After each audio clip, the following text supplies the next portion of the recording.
Hello बच्चों। हमारा प्रश्न दिया हुआ है, चित्र में ए एवं बी के रूप में दर्शाई गई दो त्रिज्या का नाम जाना जाता है। देखो ए क्या है कि यह सेंटर पर से दो दो परमाणु जुड़े हुए हैं आपस में, और इस परमाणु के हाफ डिस्टेंस को ए माना गया है।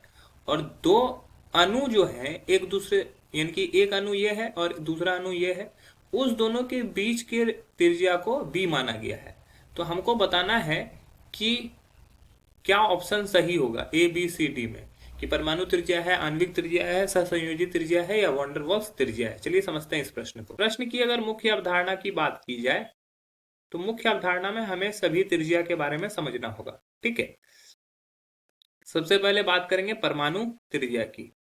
परमाणु त्रिज्या, परमाणु त्रिज्या किसको बोलते हैं? जब कोई भी परमाणु, ठीक है, सपोज कर लो कोई भी परमाणु है जिसका केंद्र ये है, ठीक है, और केंद्र से कक्षक की दूरी कुछ भी है, ठीक है, तो ये केंद्र से जो कक्षक की दूरी होगी ये हमारा परमाणु त्रिज्या होगा। ये बाह्यतम कक्षक होगा, ऐसा नहीं कि पहला कक्षक, बाह्यतम कक्षक से जो भी बनाएगा वो त्रिज्या, वो परमाणु त्रिज्या कहलाएगा। उसके बाद होता है आणविक त्रिज्या। आणविक त्रिज्या में क्या होता है कि यहाँ पर जो आयंस जुड़े होते हैं, एक धनायन और ऋणायन के बीच में जो त्रिज्या होती है, ये सपोज कर लो ये धनायन है, ठीक है, ये हमारा धनायन है, और ये कोई परमाणु है जो कि ऋणायन है, ठीक है, ये ऋणायन है।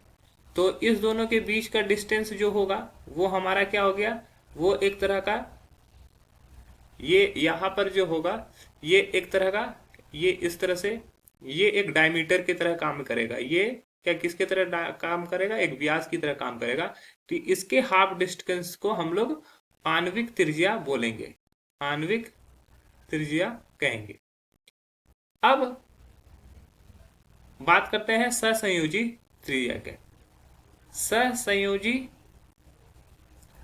त्रिज्या, सहसंयोजी त्रिज्या किसको बोलते हैं? जब कोई मान लो अणु बना हुआ है, सपोज कर लो कि दो एटम मिलके एक अणु बना रहा है, ठीक है, तो उसके दो एटम मिलके एक अणु बना रहा है, तो यहां से इसके बीच से और ये डिस्टेंस, इस डिस्टेंस को हम लोग बोलते हैं सहसंयोजी त्रिज्या। ओके, जो कि ऑप्शन यहाँ पे देखोगे कि दो अणु यहाँ पे भी बना हुआ है और उसके बीच का जो लेंथ है वो उसका व्यास हो गया, और उसकी आधी दूरी को हम लोग क्या बोल रहे हैं?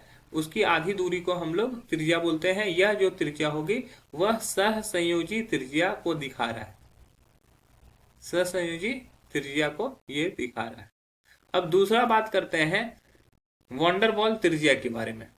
वॉन्डर वॉल्स त्रिज्या, ये किसको बोलते हैं? जब दो अणु अलग अलग हों, ठीक है, सपोज कर लो ये एक अणु है और उसी के आसपास में कोई दूसरा अणु है, ठीक है, तो अब इस दोनों के बीच में जो डिस्टेंस होगा, सपोज कर लो कि ये है और ये है, तो इस दोनों के बीच का डिस्टेंस सपोज कर लो कुछ भी है, सपोज कर लो यहाँ पे दिया हुआ है 2b, तो इसका जो हाफ होगा, ये एक तरह का व्यास का काम कर रहा है, इसका जो हाफ होगा मतलब कि हाफ इसका कर देंगे तो ये हो जाएगा b, 2b का हाफ कर देंगे तो ये कितना हो जाएगा? b हो जाएगा, है ना। तो ये b जो होगा वो कहलाएगा वॉन्डर वॉल्स त्रिज्या, ठीक है। तो ये कि यहाँ पर जो दिया गया है ये वॉन्डर वॉल्स त्रिज्या को दिया गया है। तो पहला है सहसंयोजी त्रिज्या और दूसरा है वॉन्डर वॉल्स त्रिज्या। पहला यहाँ पे दिया हुआ परमाणु त्रिज्या, आणविक त्रिज्या, गलत हो जाएगा। दूसरा है सहसंयोजी त्रिज्या, वॉन्डर वॉल्स त्रिज्या, सही है। तीसरा है आयनिक त्रिज्या, सहसंयोजी त्रिज्या, यह भी गलत है। सहसंयोजी त्रिज्या, परमाणु त्रिज्या, यह भी गलत है। तो हमारा जो सही उत्तर हो जाएगा वो हो जाएगा ऑप्शन बी। आशा है कि यह प्रश्न आपको समझ में आया होगा। धन्यवाद।